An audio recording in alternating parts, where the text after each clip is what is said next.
Hello, magandang hapon po. Dito naman po si Aling Marie. Bibigay lang po tayo ng konting opinyon sa mga ipinakakalat ng mga Duterte na yung pag-alis daw ng kanyang security ay isang political harassment. Para sa akin po, noong sila ang nakaupo, walang makapalag sa lahat ng kagustuhan nila. Kahit na nga ba nagkakamatay ng mamamayan, hindi ito maawat-awat o hindi ito mabawas-bawasan. Takot ang umiral sa taong bayan.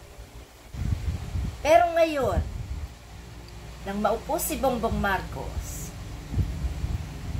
at sila ay nagkaroon ng mga alitan, mga patutsadahan, mga benggahan, dumating sa punto na malamang na napupuno na ang mga nakaupo sa gobyerno. Kung kaya't ang mga pang-aabuso ng mga Duterte is medyo binawasan na nila. Tinanggalan at binawasan ng 75 kapulisan ang security nang wala namang kakwenta-kwentang Vice President. Paano magiging political harassment ito? Sila nga walang narinig no? Sa mga ginawa nila at mga pinagsasabi nila tungkol sa kanilang kalabang si BBM. Hindi nga pumalag yung tao, pinagsigawan nila at ipinahiya na adik at ginawan pa ng mga fake na video. Di po ba? Masakit pala sa mga Duterte ang sila'y nasasagasaan paminsan-minsan.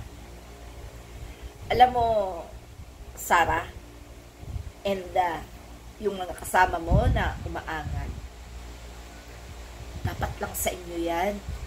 Dapat nga lahat Aangal ka kami nagpapasweldo dyan.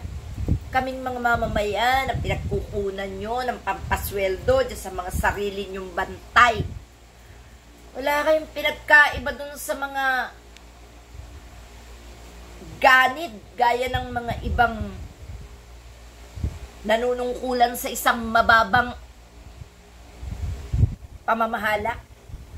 Na yung security guard doon sa gate, gusto nila kukunin sa mga tao ang pambayad, pero sila lang yung binabantayan. Ganyan ka, Sarah.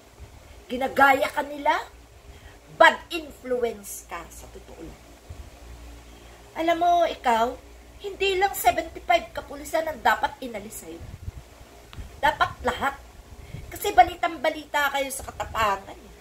Balitang-balita ka sa pagiging umbagere. Di mo kailangan ng gwardya. Di mo kailangan ng security. Di namin kailangan gumastos para bayaran yung mga lintek na security mo na ang sinesecurityhan naman ay walang kakwenta-kwenta. Bakit? Alam mo yung mga takot na mawala ng security. Yan yung maraming atraso. Pag marami kang atraso, kailangan marami kang security. Aba, nagkasala kayo sa bansang Pilipinas. Ang proteksyon nyo dapat nasa taong bayan, wala sa kapulisan. Saan mo gagamitin ang security mo? Ang taong bayan ang pinagkasalahan nyo? Taong bayan ang gagamitan mo ng mga security mo? Okay lang sana mag-security ka kung kalaban mo talagang mga terorista, no? Mga komunista na taga-ibang bansa at tinutugis ka dahil mabait ka. Ay, nak ng kwatog.